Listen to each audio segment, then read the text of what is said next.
My husband was manipulated by his mother and demanded a paternity test for our child. I agreed, but my mother-in-law tampered with the results. I, 28F, have been with my spouse, Mark, 30M, name changed for privacy, for 6 years and married for the past 2. I'll start with some backstory. My mother-in-law has never been the nicest person to me, but I usually ignored it, especially in the start of our relationship. I was young and naive, and I imagined that mother-in-laws behaved similarly with their sons. When I was 16, I moved out of my family's house and haven't had much contact with them since. So I didn't have any perspective on what a healthy family looked like. I guess the events of the last few weeks have been building up for a while, and now I'm completely lost. I don't know what to do. For reference, when I first met my husband's parents, we were all out to dinner. His mother appeared kind enough at first, but throughout the dinner, she kept making comments that were targeted and underhanded. So, do you have a job of your own, or do you just live off Mark's money? Have you ever considered losing weight? You have such a pretty face. I think you would be stunning if you were a little slimmer. You're a great girl, but I just don't think I could ever find anyone good enough for my baby boy. I understand, I ignored every possible red flag. But, in my defense, I was deeply in love with this guy. She constantly said these things in a nice, humorous tone, and I didn't want to overreact. For the first several years of our relationship, she frequently made small, underhanded comments about my weight, appearance, or the idea that I was dating Mark for his money. The trouble is, we both work in the same field and earn nearly the same amount. While he earns slightly more than I do, it is far from enough to justify gold digging. At first, the things she said bothered me, so I took them up with Mark. He repeatedly told her to quit making comments like that. But, because it was never anything excessive, he dismissed them, stating that because he is her only kid, Mom is a little clingy. We also didn't see his parents very much because we were both busy at work and lived about an hour away. When he proposed to me, things quickly escalated. I won't go into too much detail, but my mother-in-law made our engagement and wedding difficult. When we invited his parents to supper to announce our engagement, his mother broke down when she saw the diamond. She asked Mark how much it cost and flushed bright red when he told her. I understand that it may appear to be a lot to others, but we both work in a lucrative industry and are financially blessed. The price was reasonable for him. Still, she informed him that I didn't deserve such a costly ring and that he had never purchased her anything that expensive, something she thought she deserved as his mother. She also stated that she did not believe he was serious about me after we had been dating for 3 years. Mark urged her not to be crazy and left it at that, but supper was destroyed, and everyone left shortly thereafter. His mother did not speak to him for 3 weeks after that. Later, she sent him an apology, stating she was afraid of losing her little man. During the wedding planning, my mother-in-law attempted to tamper with the guest list and vendors. And yes, she wore a white dress to my wedding. Mark supported me throughout this. We had passwords for all of the vendors, and he had his mom change them. Our first year of marriage was wonderful. We wanted to have a family and started trying for a baby right away. However, everything changed when I became pregnant at the end of last year. We surprised my in-laws at their house with a small gift basket including champagne, chocolate, and a tiny plaque that read Grandma. When they opened it and realized what was going on, my mother-in-law looked at me and said, "You sure it's my baby? Mark's, right?" I was astonished, but she smiled and behaved as if it were a joke, and the evening went on. That's when she started making a lot of comments about my weight. "You've really put on a few pounds, haven't you? Be careful, or your husband's eyes might start to wander." I stayed thin during my whole pregnancy with Mark. "You should really stop being so lazy and put effort into looking good for my baby, Mark." She also mentioned women she knew who had misidentified another man's child as their husbands. It always felt like she was after me. She even joked about how she wished I wouldn't do something like that, implying that I cheated. I despised these statements and constantly requested her not to make them. She would dismiss it, adding, "You take things too seriously, can't you take a joke?" Then she brought up Lauren, 30F, Mark's ex from high school. She would talk about Lauren's skinny and petite figure and how she matched Mark better because they were both athletic. These comments, along with pregnancy hormones, caused me to cry several times. At first, Mark would yell at his mother to stop talking to me in that manner, which only irritated her more. But about the 4th or 5th month, he became distant. He started visiting his mother more frequently without me and would come over on weekends, even when I begged him to remain because I was sick or in agony. Around my 5th month, he stopped kissing me goodbye in the mornings before work, hugging or caressing me at home, and expressing no emotion at all. I was completely confused. But whenever I asked him what was wrong, he became irritated and told me I was acting clingy and annoying, or that he was just tired. He even indicated that I was acting crazy due to my pregnancy hormones. I let it go and tried to concentrate on myself and my kid, but I was sure my mother-in-law was bugging him about it. When my baby was born 1 month ago, my mother-in-law insisted on being present in the delivery room. I didn't want her there. But Mark claimed if I didn't allow her to come, he wouldn't be there for me either. At this point, I was so emotionally and physically weary that I caved in and let her stay. Although my labor was long and complicated, holding my kid was the sweetest moment of my life. I'd do it all again for him. Then, just after they cleaned him up and returned him to me, Mark went to me and said, "I want a paternity test." I was shocked. I assumed it was a prank at first. But he was serious. I was really perplexed and kept asking why. I'd never cheated on anyone or given him cause to believe I had. My job was remote, and he had to go into the office, so I was practically constantly at home. My pregnancy was very challenging, therefore I didn't have the opportunity or time to have an affair. He kept stressing that he wanted to be sure the baby was his and that he didn't want to pay for some other man's child. Hearing him say such things about our baby broke my heart. I consented to take the paternity test because I had nothing to conceal. 3 weeks ago, we received the results. As you might expect based on the headline, the results were negative. I thought there had to be a mistake, but Mark refused to even look at me. He packed his belongings and left for his mother's place, leaving me home alone with a 2-week-old newborn. I called repeatedly, but he didn't answer. I texted him, saying there had to be a mistake and suggesting another test, but he did not respond. He eventually called me 1 week ago. By this point, I was a wreck and all I needed was help with my baby. Instead of offering any comfort, he remarked, "My mother was correct. I can't believe I married a woman like you." That's when everything clicked. What did he mean when he said his mom was right? At that point, I was certain she had told him lies about me having an affair, being immoral, or something equally ridiculous. I decided to phone my mother-in-law yesterday because Mark no longer responded to my messages. When she answered, I told her I needed to speak with Mark and that he couldn't just abandon me with a 1-week-old kid after all of the issues I experienced throughout pregnancy and labor. She smiled and told me he wasn't home, and that I earned what I received. That was it. I was finished. I was done with the entire family by this time. I had my baby to think about, and I was not going to let them walk all over him like they had done to me. I was not going to put up with my mother-in-law's nonsense longer. I replied, "I don't know what you think of me, but I never cheated." The test was wrong. That was the turning point. She laughed again and informed me that she already knew. Then she acknowledged that she had submitted the incorrect sample to ensure that the results were negative, because, in her words, I did not deserve her kid, Mark. She refused to let me baby trap him. She went even further. He will never believe you or put some woman over his own mother, so just let it go. I was stunned. For a minute, I was unable to answer. Then she went on a big rant about how she always wanted Mark to be with someone good enough for him, someone who matched him in appearance.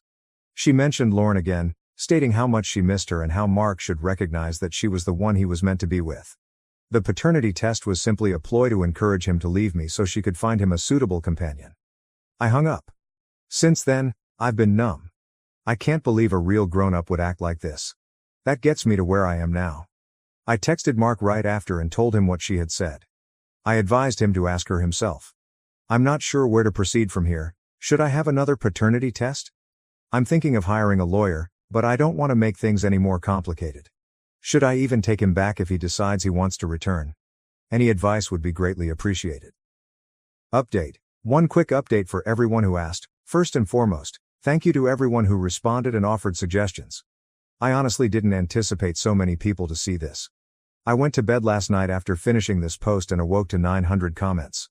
I read them all, but I won't be able to respond to everyone, so I'll answer a few questions here.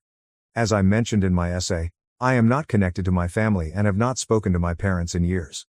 They did not attend my wedding, and I do not believe they are aware of or concerned about my baby. My family is from Minnesota, but I came to the East Coast after leaving my parents' house. I supported myself through school and college by working various jobs, met Mark in college, and have been working remotely since. I don't have many friends locally, and my family is out of the question. I'll call my coworker Katie, F., who lives close, and we occasionally text. I informed Katie a little about what was going on, and she was kind enough to offer to come over and support me. When she arrived at my place, I was a wreck. I hadn't showered in a week, the house was a mess, and my 2-week-old newborn was wailing in my arms. I burst into tears because I was so relieved to see her. which was awkward because we weren't even close. But she was incredible. She inquired what was going on, and I couldn't even explain. So I just showed her the original post. Katie has been a sweetheart. She's been minding my son while I clean up, eat some proper food, and take my first hot shower in 2 weeks. She's also been a rock for me right now and is outraged on my behalf. To be honest, it feels great to finally have someone on my side. That's it for now. Several of you inquired about my father-in-law. I never mentioned him because he isn't very talkative. I'm not sure what he thinks of me, but he's always been kind to me and normally overlooks my mother-in-law. I'm also not sure why my mother-in-law dislikes me so much, but it's not because of ethnicity or religion, as some of you have stated. We are all white and not religious. I believe it's because I'm a bit of a big girl and rather tall, but Mark is really fit and enjoys working out at the gym. I'm not big or unhealthy, I exercise regularly, but I'm not as small as my mother-in-law or some of Mark's ex-partners. That is my best guess. Honestly. I'm also planning to contact a lawyer today. At this point, I don't think I'll ever look at Mark in the same way again. I know I want a divorce. I had already screenshotted as many chats as possible, both with my mother-in-law and with Mark, just in case this happened. I'll also acquire another paternity test and give him the results as I serve him with divorce papers. He hasn't responded to my texts yet, and at this point, I do not care. I don't want my son to have a father like him. I'm outraged that he didn't even talk to me before departing me and his son. I don't even want him around anymore. Update number 2. Hello everyone, it's been a pretty hectic couple of months, and I've had numerous comments and private messages requesting an update. So I figured I'd catch everyone up. It's been 2 months since my previous post. Mark returned home about 2 days after I posted my first update. By that point, I had cleaned myself in the house, thanks to Katie, and had contacted with a lawyer about divorce proceedings. Mark arrived early in the morning, looking utterly dreadful. Unshaven. His eyes appeared as if he'd been crying for 3 days. I was not expecting him. We stood there in quiet for a bit before he sobbed and apologized. I know I claimed I didn't want anything to do with him anymore, but seeing him stand in front of me was difficult. I'd loved this man for 6 years, and it was difficult to let go of everything. Hearing him apologize felt wonderful too. I allowed him in, and we sat in the living room while I held my baby. He kept crying. Eventually, he begged to hold his son. The wrath from the previous few days returned, and I said no. He simply nodded and let it go. After gathering his thoughts, he asked if we could talk. I consented because I wanted to know what he had to say. Thank you to a commenter here, I remembered to record the chat on my phone. The truth comes out. He didn't want to believe it when I texted him what his mother had told me, but it continued bothering him. Finally, he chose to confront her. Of course, she denied it, telling him that I was attempting to baby trap him for money and isolate him from his family. However, my father-in-law had had enough of his insane wife at that point, and he told Mark everything. It appears that one of my mother-in-law's nephews worked at the lab where the paternity test was sent. She persuaded him to switch the results. Mark stated that it felt as if his entire universe had fallen in that moment. Because he recognized what a lousy husband and father he had been up to this point. What a manipulative bitch his mother was. To be honest, hearing that made me feel amazing. But it was not the end. The scope of her manipulation. His mother then attempted to defend herself by claiming that I was too large and womanly for her ideal, handsome son. She wanted him to divorce me and reunite with his ex since, in her opinion, she was prettier and more suitable for him. She also despised the fact that he was paying me and our baby too much attention, because it was taking precious time away from her. Things become worse. When he came over to her place during my 4th month, one of the occasions I was unable to go, she invited his ex, Lauren.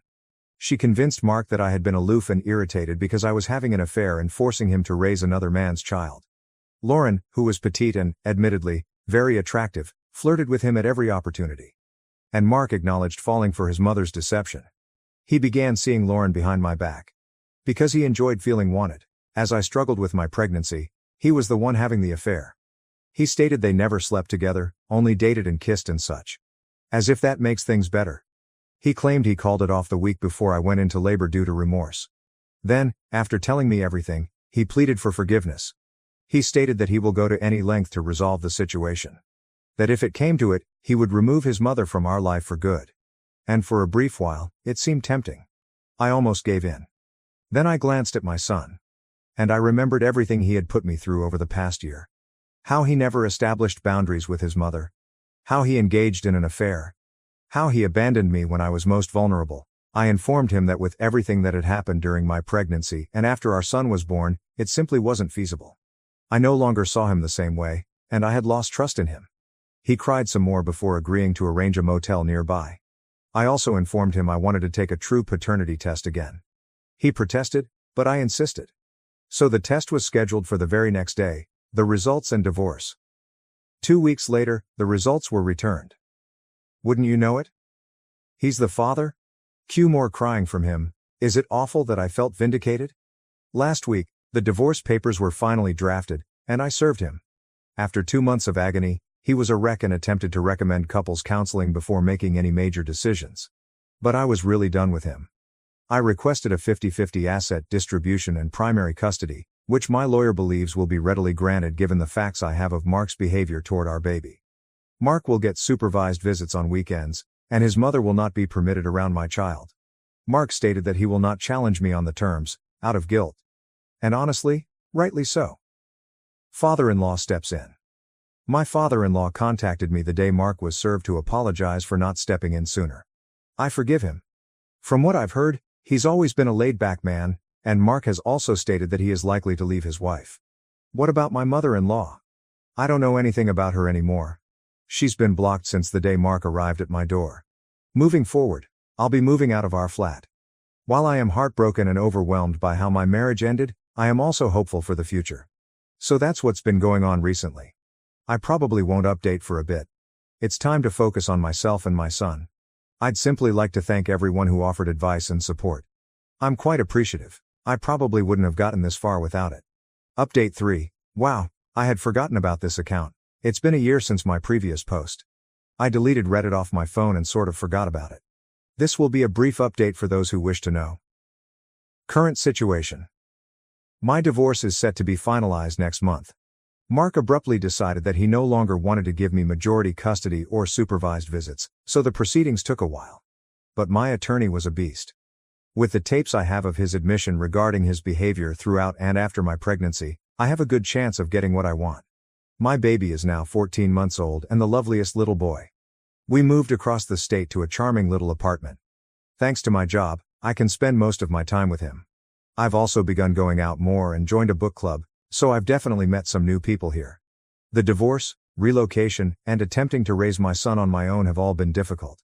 But, really? I feel so much better without Mark and his witch of a mother ruining my life. I should have recognized the warning signs from the start, when this man repeatedly prioritized his mother before his own pregnant wife. But you live and learn. And I will not make that mistake again. What's next? I'm not sure if I'm ready for a relationship again.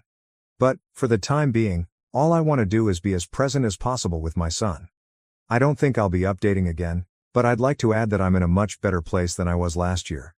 And I thank everyone who has wished me well. Thank you for watching. If you haven't subscribed yet, please do so and hit the notification bell to stay updated with more shocking real-life stories happening around you.